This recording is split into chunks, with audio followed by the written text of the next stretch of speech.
최경영의 최강 시사.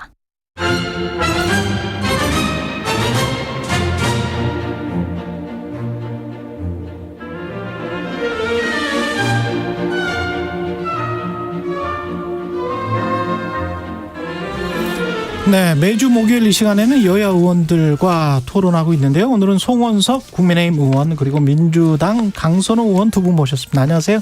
네, 안녕하세요. 반갑습니다. 네, 반갑습니다.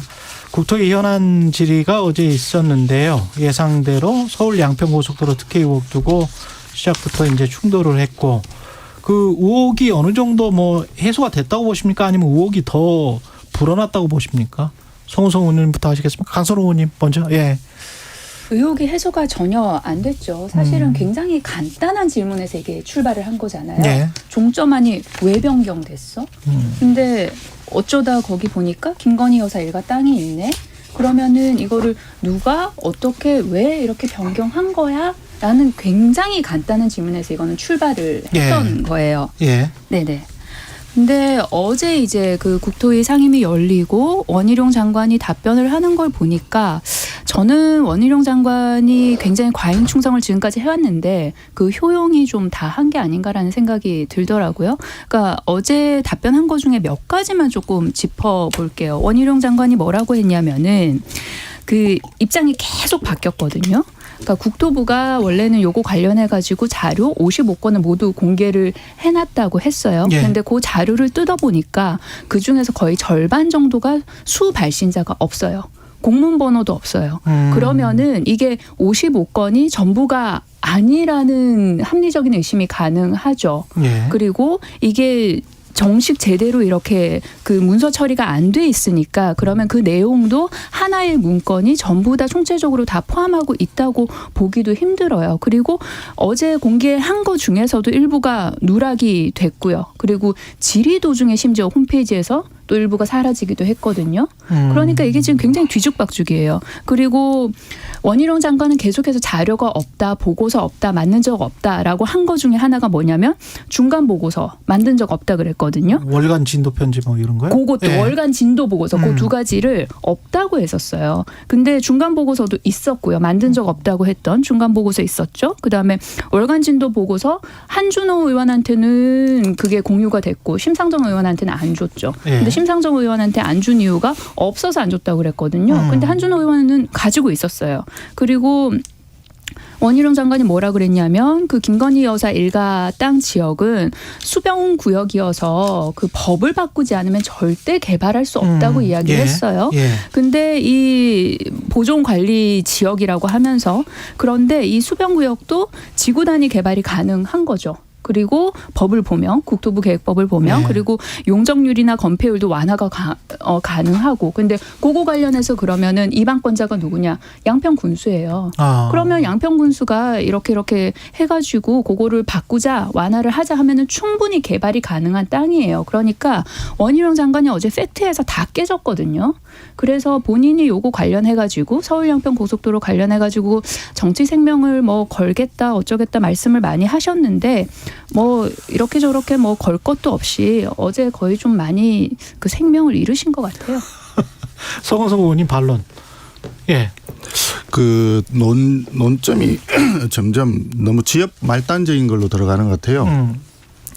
문제가 처음에 왜 발단이 됐느냐부터 보면 왜 노선이 바뀌었느냐. 예타 노선은 그쪽이 아니었는데 예타 끝나고 난 이후에 왜 종점을 바꿨느냐. 이게 이제 초점이었잖아요. 하필이면 거기 왜 김건희 여사 땅이 있었느냐. 그러니까 특혜 아니냐라고 얘기를 했었는데 예비 타당성 조사가 끝나고 난 뒤에 사업 추진 과정에서 시종점이 바뀌는 경우는 흔히 있는 일이거든요.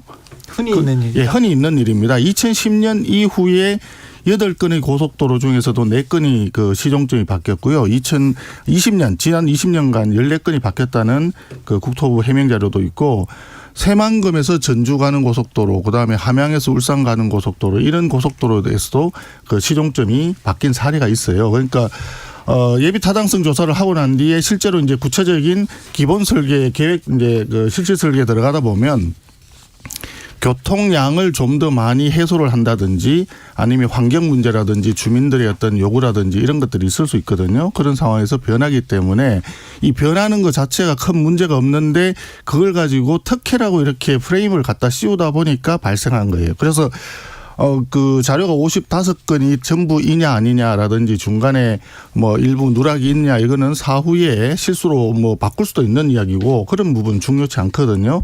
그 노선이 바뀐 이유는 당초에 있던 노선을 하다가 새로이 바뀐 노선은 지역 주민들이 양평군에서 자기들이 2030 양평군 기본계획인가 뭐 이런 거 있었지 않습니까? 거기서 요구를 했기 때문에 그것을 합리적으로 국토부에서 수용해가지고 발생했던 일이다. 양평군 주민들이 요구한 것이다. 양평군에서 요구했죠. 예. 그 양평군에서 요구한 것이 그러면 주민들 요구냐 아니면 군수의 요구냐 이렇게 또 얘기하면 굉장히 복잡해져요. 어쨌든 양평군에서 국토부가 의견 수렴할 때 세 가지 대안을 제시를 했었는데 그 노선 자체가 그동안에 이미 2018년도부터 양평군에서 검토했던 자기들 기본계획에 따라서 요구했던 것이다. 거기에 따라서 들어온 거거든요. 네. 그리고 또 한 가지 중요한 거는 이게 인터체인지가 아니라 정션이거든요. 분기점이에요. 네. 분기점은 JCT. JCT 정션인데 JCT 같은 경우는 그 인근에 땅이 있다고 해서 바로 혜택을 볼 수 있는 건 사실 아니거든요. 근데 바로 밑에 또 IC가 있잖아요. 밑에. IC는 한참 밑에 있죠. 그러니까 정션을 가지고 그걸 바뀌는 걸 가지고 특혜라고 너무 처음에 이렇게 프레임을 잡다 보니까 이게 서로 간에 문제가 복잡해진 것 같아요. 그래서 지금 상황에서 생각해 보면 정말 양평군의 진짜 주민들이 실제로 필요로 한 것이 무엇인가 그걸 냉정하게 객관적으로 봐서 거기에 따라서 이 판단을 해야 되는 것이지 지금 정치권에서 너무 지나치게 이렇게 말꼬리 잡기 식으로 논쟁을 하는 것이 얼마나 보탬이 될까 하는 그런 좀 걱정은 좀 있습니다.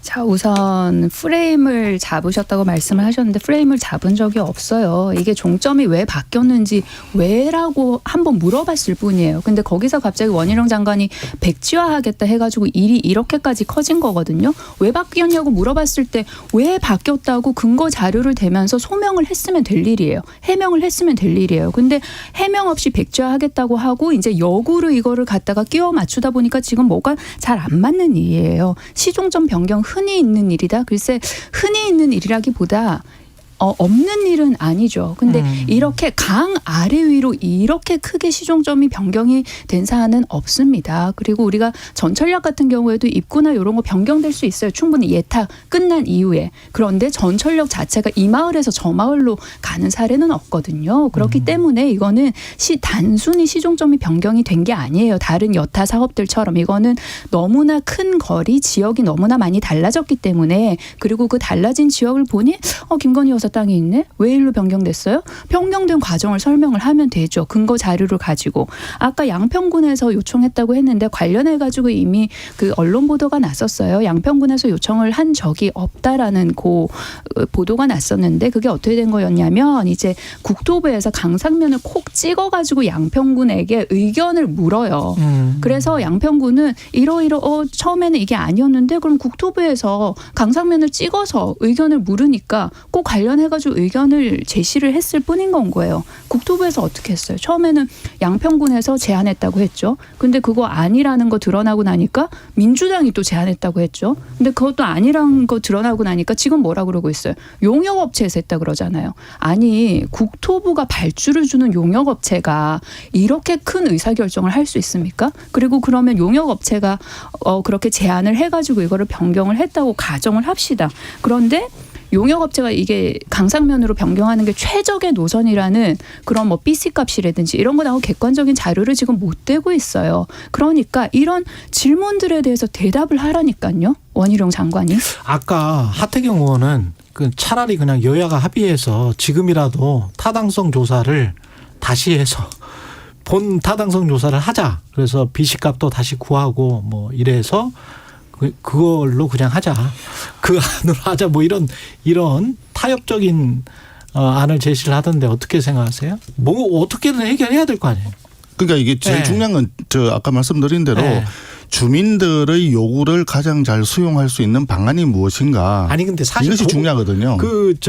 기재부에 계셨으니까 너무 잘 아시겠지만 고속도로는 주민들 양평군 주민들만 쓰는 게 아니고 서울 수도권 사실 서울 양양 고속도로 아니, 그것과도 좀 연계해야 되고 사실 당연히 그런 맞죠. 게 있잖아요. 아니 고속도로 아니라 철도도 그렇고 전체적으로는 교통망이잖아요. 네트워크이잖아요. 네. 네트워크이기 때문에 전체 연계를 봐야 되죠. 그렇죠. 전체 연계를 봐야 되는데 네. 서울 양평 고속도로는 서울 양평 간의 교통 수요를 최대한 흡수할 수 있는 방안을 찾는 게 맞아요. 그렇겠죠. 기본적으로. 그렇겠지. 예. 그리고 양평을 벗어나서 그 이후까지를 연장을 하게 된다면 예. 그거는 다른 또 교통 수요가 들어오겠죠. 네. 그것까지는 나중에 이야기고 양평까지의 문제에 있어서는 수도권 주변의 양평 중심의 교통 수요를 가장 흡수할 수 있는 방안이 뭐냐. 당초에 예타 노선보다는 새로 대안으로 나왔던 노선이 교통량을 하루에 15,800대에서 22,000대로 더 많이 흡수할 수 있다라고 하는 거거든요. 그리고 지금은 아무런 해명 없이 백지화했다는 거는 좀 사실하고 다른 지적인 것 같고요. 예. 충분히 논의를 하는데 그것이 계속 이 프레임을 걸고 가니까 특혜다 이런 식으로 가니까 아니 그는 김건희 여사 문제가 아니라 오히려 그 원안에 있던 처음에 있던 그 뭐 양평 그 전 군수라든지 그다음에 김부겸 전 그런 이야기도 자꾸 나오게 되는 거예요. 이런 거는 지역 말단에 해당되는 거거든요. 예. 실제로 고속도로를 건설했을 때는 우리 교통망 확충도 하고 지역 주민들 교통 수요도 해소하고 이런 걸 봐야 되는데 결국 민생 대책인데 이것이 너무 정치적인 문제로 비화가 돼 버렸잖아요. 그러니까 지금 얘기를 한다면 이 상황을 현재의 서울 양평 고속도로를 완전히 전면 백지화한다 그랬는데 이걸 아예 폐기를 할 거냐. 이 문제는 굉장히 안 되겠지. 그렇죠. 그게 굉장히 중요한 문제거든요. 네. 그때 처음에 원희룡 장관이 얘기했던 것도 예. 완전 폐기가 아니고 이번 정부 들어서서 추진했던 것을 모두 백지한다. 이렇게 표현했던 걸로 제가 기억을 합니다. 그래서 새롭게 만약에 한다면 이 노선을 말고 다른 노선으로 해서 다른 사업으로 해서 한다면 예비 타당성 조사부터 새로 할 수도 있을 거예요. 기존의 사업이 아니라 새로운 사업으로 간주하고 예. 그러나 지금 서울 양평 간에는 이미 예비 타당성 조사는 이미 실시를 했고 예. 통과를 했어요. 했기 때문에 시종점을 어떻게 하고 IC를 어떻게 내고 이거 노선을 어떻게 할 거냐라고 하는 거는 이 업무를 담당하고 있는 국토부에서 결정을 하고 그 과정에서 의견 수렴을 최대한 잘하는 것이 지금 중요하다라는 것이고 저는 개인적으로 이 문제에 대해서는 아까 앞서 말씀드렸지만 지역 주민들의 어떤 교통 수요 이 부분을 가장 최우선을 놓고 그렇게 판단해야 될 거라고 생각을 합니다. 그러면 강상면 안을 지지하시는 아니 어떤 노선이든 간에 그 노선이 어떻게 되든 간에 그건 중요치가 않죠. 어떤 점이 더 주민들에게 수요를 더 충족할 수 있느냐 예. 이것을 판단해 봐야 될 거다. 좀 더 냉정하게 접근해야 될 거다. 이렇게 보는 거죠. 너무 정치적인 말꼬리 잡기식으로 싸우는 건 이거는 결코 도움이 안 되는 도움이 거죠. 안 된다. 예. 마지막으로. 사업 반드시 재개돼야 되죠. 기존 예타 조사 결과대로 추진하면 되는 일이라고 저는 생각을 합니다. 그 방금 말씀 주신 그 주민들 요구, 요게 언제쯤 요게 조금 이슈가 되기 시작했냐면요. 이제 원희룡 장관이 백지화를 선언하고 나니 여론이 너무 안 좋아졌어요. 그 양평 군 주민들 여론도 너무 안 좋아졌고 국민들 여론이 너무 안 좋아지고 나니 이거를 사업을 다시 재개하긴 해야 되는데 그럼 명분이 좀 있어야겠다라는 생각을 하면서 이제 주민들 요구 요 이야기가 나오기 시작했거든요. 그래가지고 어디까지 얘기가 갔었냐면 주민 투표에 붙여야 된다라고 그런 얘기까지 갔어요. 그러면은 당연히 주민들 입장에서는 사업 재개합시다라는 그 결과가 나오지 않겠어요. 근데 국민의힘 윤재욱 원내대표도 그런 이야기 했어요. 이런 국책 사업을 주민 투표에 붙여가지고 의사결정하는 거 옳지 않다. 그러니까 원희룡 장관 입장에서 백지화를 확 질러버렸는데 이걸 다시 주워 담기 위해서 뭐가 좀 명분이 있을까 하다가 나왔던 게 그 당시 주민들 요구, 주민투표 이런 얘기가 나왔었다는 그런 말씀 하나 드리고요. 이 사업 반드시 재개돼야 되는 게 지금 현재 양평군뿐만이 아니라 그러니까 교산 신도시 이런 데도 지금 직접적인 타격이 다 가고 있는 거잖아요. 말씀하셨다시피 이게 인프라예요. 교통망에 얽히고 설켜 있는 거죠. 그러니까 이게 양평군만의 문제가 아니에요. 그러면은 이게 사업 재개가 돼야 되는 일이고 그러면 그 전에 밟아가야 되는 절차가 있는 거 아니에요, 의원님? 아까 그 자료 같은 게 중요하지 않다고 했는데 자료가 어떻게 중요하지 않습니까? 사업 재개와 관련해서는 사업 재개해야 된다는 제가 말씀이 주장도 충분히 일리는 있어 보여요. 사업 재개를 해야 된다. 왜냐? 고속도로가 지금 필요 없는 건 아니거든요. 필요하다는 건 다들 동의를 할 수 있을 겁니다. 그러면 의견 수렴하는 절차를 거치고 이 문제를 처음부터 특혜 프레임으로 몰고 간 부분에 대해서는 그것도 냉정하게 다시 한번 더불어민주당에서 검토해 볼 필요가 있죠. 그러면서 서로 간에 윈윈 할 수 있는 그런 방안을 찾아야 되겠죠. 예. 질문을 던졌는데 거기에 대해서 답을 못한다고 해서 그 던진 질문을 프레임을 씌웠다고 몰고 가시면 안 돼요. 그게 바로 정쟁 프레임을 씌우는 거라는 말씀드립니다. 예, 이거는 여기까지 결론이 잘 안 날 것 같고요. 이상민 행안부 장관 탄핵 소추안은 헌재 결정이 났습니다. 근데 이제 그 이후에 또 다른 논란이 그걸로 이제 법적으로는 뭐 무리한 탄핵 을 한 거 아니냐 야당이. 그래서 이제 국민의힘은 야당을 비판을 하고 있고 야당은 법적으로는 그렇지만 정치적으로나 도의적으로는 장관이 사의를 안 한 게 맞았던 것이냐 뭐 이런 이야기를 지금 계속 하고 있는 것 같고요. 어떻게 보십니까? 그럼 끝난 겁니까 이제 이상민 장관 이야기는? 이상민 장관 건에 있어서는 제가 네. 본회의 석상에서도 두어 번이나 이 부분에 대해서 의사진행 발언도 하고 했는데 참 좀 굉장히 안타깝습니다. 사실 그 당시에는 이태원 할로윈 참사가 나고 난 뒤에 어렵사리 국정조사를 실시하자라고 여야 간에 어렵게 합의를 이끌어낸 상태였어요. 네. 그 국정조사 해가지고 이게 어떤 문제였는지 원인 규명하고 그리고 필요하다면 책임 소재 따지고 그렇게 하자 했는데 그러고 나서 합의가 있고 난 뒤에 바로 또 돌아서서 더불어민주당에서 해임을 요구를 했어요. 네. 그리고 국회에 또 해임 건의안을 바로 직상정을 했었죠.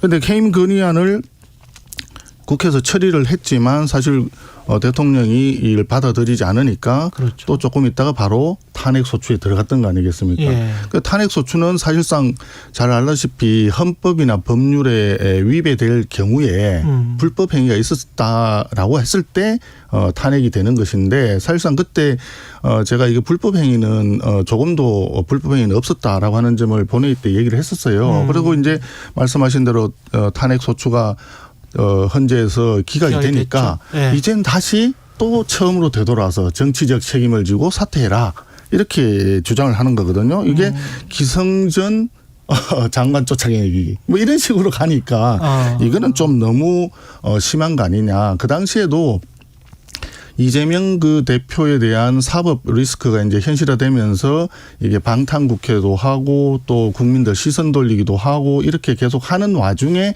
이 문제가 불거졌다라고 하는 지적이 많이 있었거든요. 그래서 그 부분이 지금 다시 또 리바이벌 되는 거에 대해서는 굉장히 좀 안타깝다. 이 부분에 대해서는 그 할로윈 참사로 인해 가지고 돌아가신 분들이나 유가족들에 대한 어떤 위로의 말씀과 그 병행해서 이 부분에 대해서는 더불어민주당에서도 더 이상 정치적인 어떤 공세의 수단으로 하는 거는 조금 자제해 주시면 좋지 않겠나 하는 생각입니다. 여기서 이재명 대표 사법 리스크 얘기가 왜 나오는지 알 수는 없습니다만 우선 그 헌재 결정 관련해서는 저는 너무나 아쉬움이 크고요. 그 국민의 법 감정이나 아니면은 유가족들의 어떤 그런 여러 가지 울분 그리고 현재 그런 유가족들이 처한 상황과는 너무나 괴리된 결정이라고 생각을 해요. 그리고 지금 현재 이 시점에서는 국민의힘에서는 요 헌재 결정을 그런 시각으로 보시겠지만 저는 조금 시간이 흐른 후 조금만 역사가 좀 흐른 후에는 이 헌재 결정을 어떻게 볼까에 대해서는 굉장히 의문이 있습니다. 그 미래 세대는 과연 이걸 어떻게 생각을 할까? 민주당이 이걸 가지고 또다시 시작을 한다 그랬는데 그때로 다시 한번 돌아가 보자고요. 그 당시에는 더불어민주당이 발의했던 그 이상민 장관 해임 건의안에 찬성하는 여론이 과반 넘었었어요. 그리고 탄핵 소추안 발의했을 때 이상민 장관 탄핵하자라고 찬성하는 여론 역시 거의 60%였어요. 그러니까 지금 어느 정도 관련해 가지고 이게 좀 정리가 되고 국민들의 어떤 분노가 식은 이 관점과 그 당시 해임 건의안을 내고 그리고 탄핵 소추안을 냈을 때는 굉장히 여론의 온도가 다른 상황이었다라는 그런 말씀 드리고요. 그러면은 이 헌재 결정이 나오고 난 다음에 대통령실이 뭐라 그랬냐면 탄핵 소추권 남용이다. 반헌법적 행태다. 이렇게 이야기를 했거든요. 그럼 당시에 이상민 장관 해임을 외치고 이상민 장관 탄핵돼야 했던 그 민심이 국민적인 그런 감정이 울분이 반헌법적인 행태였습니까? 그렇게 말씀하시면 안 됩니다. 민주당은 계속해서 책임을 물을 거예요. 그 12구 참사 관련해가지고 특별법 제정도 있고요. 그리고 독립조사기구 설치 추진. 그러니까 아까 유가족께 심심한 위로를 표하고 그런 말씀하셨는데 유가족이 이상민 장관 관련해가지고 지금 무엇을 원하고 어떤 목소리를 정말 내고 있는지 국민의힘 한번 객관적으로 정말로 좀 들어보십시오. 예. 그러니까 그게 자꾸 이렇게 법률적인 문제하고요. 그런 감정적인 문제를 섞어서 자꾸 얘기하다 보니까 이런 문제가 생기는 거예요. 분명히 말씀드렸지만 탄핵이라고 하는 것은 헌법과 법률에 위배된 때가 있을 때 그럴 때 하는 거거든요. 그런데 헌법재판관이 9명이 전원일치, 만장일치로 이거는 그런 일이 없다 해서 기각을 시킨 거거든요. 그러니까 사실상 그 각 정권마다 이렇게 헌법재판관을 임명을 하고 해서 지금도 헌법재판관 구성이 5대 4로 지금 돼 있는 거 아니겠어요? 예. 그럼에도 불구하고 9분의 헌법재판관이 전부 다 이거는 기각이다. 그 불법 행위는 없었다라고 판단을 한 거예요. 그러니까 탄핵 소추는 잘못된 거다라고 하는 것이 입증이 다 된 거죠. 그러니까 법적으로 문제가 있는 부분은 법적으로 따지자 했는데 그건 아니단 말이에요. 그 아닌 게 확정이 됐어요. 그럼 그 부분에 대해서 인정을 하고 들어가야 되는데 그때 당시에 여론이 뭐 이상민 장관이 책임지는 게 더 많았다라고 하는 거는 그럼 재판을 앞으로 여론 재판 내지 민재판식으로 하는 것이 맞다는 뜻이냐? 그건 아니라고 봐요. 그건 아니고 엄격하게 법적인 책임은 법률에 따라서 헌법과 법률에 따라서 하는 것이 맞다. 그러니까 지금 이제 그때하고 지금은 많이 이렇게 또 분위기는 많이 달라졌다라고 보여질 수 있지만 많이 달라졌다라고 하는 건 또 마찬가지예요. 지금은 이재명 대표에 대한 사법 리스크가 없는 것처럼 뭐 생각할지 모르지만 그 당시에는 굉장히 그게 심각한 부분이었고 그래서 3월 1일 3.1절 국회가 만들어지고 난 뒤에 70여 년 동안 3.1절 날 국회 연적이 없었거든요. 3.1절도 포함을 해서 단 하루도 빈틈이 없이 방탄국회를 열어왔어요. 그게 다 이재명 대표 방탄을 하기 위해서 했던 거거든요. 네. 그런 엄연한 그건 또 사실이에요. 그건 인정을 해야 되거든요. 그 이야기 하셨으니까 오늘 저 논의 주제에 포함되어 있습니다. 불체포 특권 그 기명투표 둘러싸고 민주당 그 혁신위가 기명투표를 하자 불체포 특권과 관련해서 뭐 이런 그걸 공고를 했잖아요. 근데 이제 아까 하태경 의원은 그러면 만약에 8월쯤에 뭐 이제 혹시 이화영 부지사 관련해 가지고 대부 송구 관련해서 체포영장이 오면 그것까지는 그냥 지금 현재처럼 무기명으로 하고 또는 뭐 그냥 가기로 하고 그 다음부터 논의하거나 뭐 정리해보자 뭐 이런 의견이던데 그거를 예. 불체포 특권을 포기하겠다라고 얘기했던 것은요. 네. 이재명 대표가 대선 당시에도 공약으로 공약이었는지 여부는 불분명한데 분명히 말을 했어요. 네. 말을 했는데 국회에서 그걸 방탄으로 해가지고 막았잖아요. 네. 표결을 기각시켰는데 그러고 난 뒤에 다시 이제 불체포 특권을 쓰지 않겠다라고 이제 또 이재명 대표 얘기를 했어요. 그랬죠. 그러고 난 뒤에 또 뒤에 와서 다시 기명으로 하자라고 하니까 더불어민주당 내에서조차 그러면 누가 반대했는지 그걸 확인하기 위한 거냐 이렇게 얘기를 하지 않습니까? 그런 만큼 아마 여론도 마찬가지일 거예요. 일반 국민들 시선이나 그런 것도 마찬가지일 텐데 불체포 특권에 대한 투표를 하면서 네. 국회 이제 저 체포 동의안 넘어왔을 때 그런 부분에 대해서 기명이다 뭐 그 무기명이다 이런 걸 하기 전에 본인 스스로 국회에서 표결하기 전에 스스로 나가서 하겠다. 직접 검찰에 가가지고 이게 맞는지. 그 말도 하긴 했었죠. 그렇게 바로 네. 하는 것이 그것이 네. 정상적인 행동을 해라. 예, 행동으로 네. 보여줘야 되죠. 그게 네. 맞죠. 네. 강선호 의원님. 그 불체포 특권 말씀드리기 전에 네. 그 감정적인 문제랑 법률적인 문제를 자꾸 섞는다 그랬는데 제가 예. 문제를 섞은 적이 없습니다, 의원님. 그리고 이런 헌재 결정이 나면은 인정을 하라고 하셨는데 인정을 안 할 도리가 없어요. 헌재 결정 뭐 어떻게 인정을 안 하겠어요. 그 헌재 결정을 인정을 하는 것과 별개로 여러 가지 그 국회에서 계속해서 책임을 묻겠다. 그것이 우리가 해야 되는 일이다라는 말씀을 드렸던 거예요. 그 감정적인 문제랑 법률적인 문제를 섞었다고 말씀하시면서 그러면서 이제 다시 꺼내 드신 게 그 이재명 대표 사법 리스크. 그 당시에는 사법 리스크가 컸다. 지금은 뭐 좀 덜하다 그런 말씀하시는데 이게 도대체 아니고요. 아니 이태원 참사랑 12구 이태원 참사랑 이재명 대표 사법 리스크랑 지금 무슨 상관입니까? 이거를 왜 같이 놓고 지금 논의를 해야 되는 거예요? 그거는 전혀 별개 문제라는 말씀 드리고요. 그리고 그와 별개로 특권 관련해서 말씀드리는 네. 거예요. 불체포 특권 관련 이게 폐지가 되려면은 개헌을 해야 되는 거죠. 그리고 기명 투표를 헌법에 있으니까. 기명 투표를 하려면은 법률 개정을 해야 되는 것이고요. 그리고 그런 거 관련해 가지고 개정안이 국민의힘에서도 나와 있고 민주당에서도 나와 있는 걸로 압니다. 그리고 교섭단체 대표연설에서 이재명 대표는 본인 관련해서는 분명히 이야기를 했어요. 그 입장을 밝혔어요. 그래서 그 입장을 밝힌 거랑 그다음에 이제 그 기명 투표를 하자는 거랑 이게 지금 시간상으로 놓고 이렇게 논의를 섞으면 안 되는 것 같거든요. 예. 그거는 별개의 이야기라는 말씀 드리고요. 그리고 그 민주당이 계속해서 방탄국회를 열고 방탄을 했다고 그렇게 말씀을 하셨는데 저는 거기에 대해서 조금 반론을 제기하고 싶은 게 저는 우리 송원석 의원님도 이 기준에서 그 체포동의안 투표를 하실 거라고 생각을 해요. 그 법무부 장관이 설명을 하죠. 그러면은 이 영장 청구 관련해가지고 들어보니까 이 수사 관련해서는 반드시 인신을 구속하지 않으면 수사 진행에 굉장히 큰 차질이 있겠는데 싶으면 찍습니다. 굳이 인신을 구속하지 않아도 수사 진행이 가능하겠는데? 라고 생각하면 찍습니다. 그런 거 아닌가요? 그리고 방탄국회 말씀하시는데 국회를 연다고 해서 진행되고 있던 수사가 진행이 안 됩니까? 수사가 멈춥니까? 그거 아니지 않습니까? 그러니까 이게 실질적으로 체포동의안이 시간이, 하는 그 역할을 방탄국회라는 그런 프레임을 씌우시면 안 된다는 말씀이에요. 그게 아니고요. 본인이 떳떳하다면 검찰 앞에 가서 판사가 그 영장을 검찰이 청구한 영장을 심판할 거 아닙니까? 구속 적부심 가가지고 떳떳하게 말을 하면 돼요. 그런데 왜 그걸 가지고 본인이 뭐 이랬다 저랬다 말을 자꾸 바꾸냐라고 하는 점을 얘기를 하는 겁니다. 그렇게 하겠다고 교섭단체 대표 연설에서 밝히지 않았습니까? 말만 했지 지금까지 실천을 안 했지 않습니까? 아직까지 그 다음 실천할 일이 없지 않았습니까? 그런데 왜 기명투표 하자는 얘기가 왜 나옵니까? 그 이야기는 이전부터 했던 민주당 더불어민주당 내에서 그런 얘기가 여름철에는 집중호우로 인한 재난재해가 발생할 위험이 높아 철저한 대비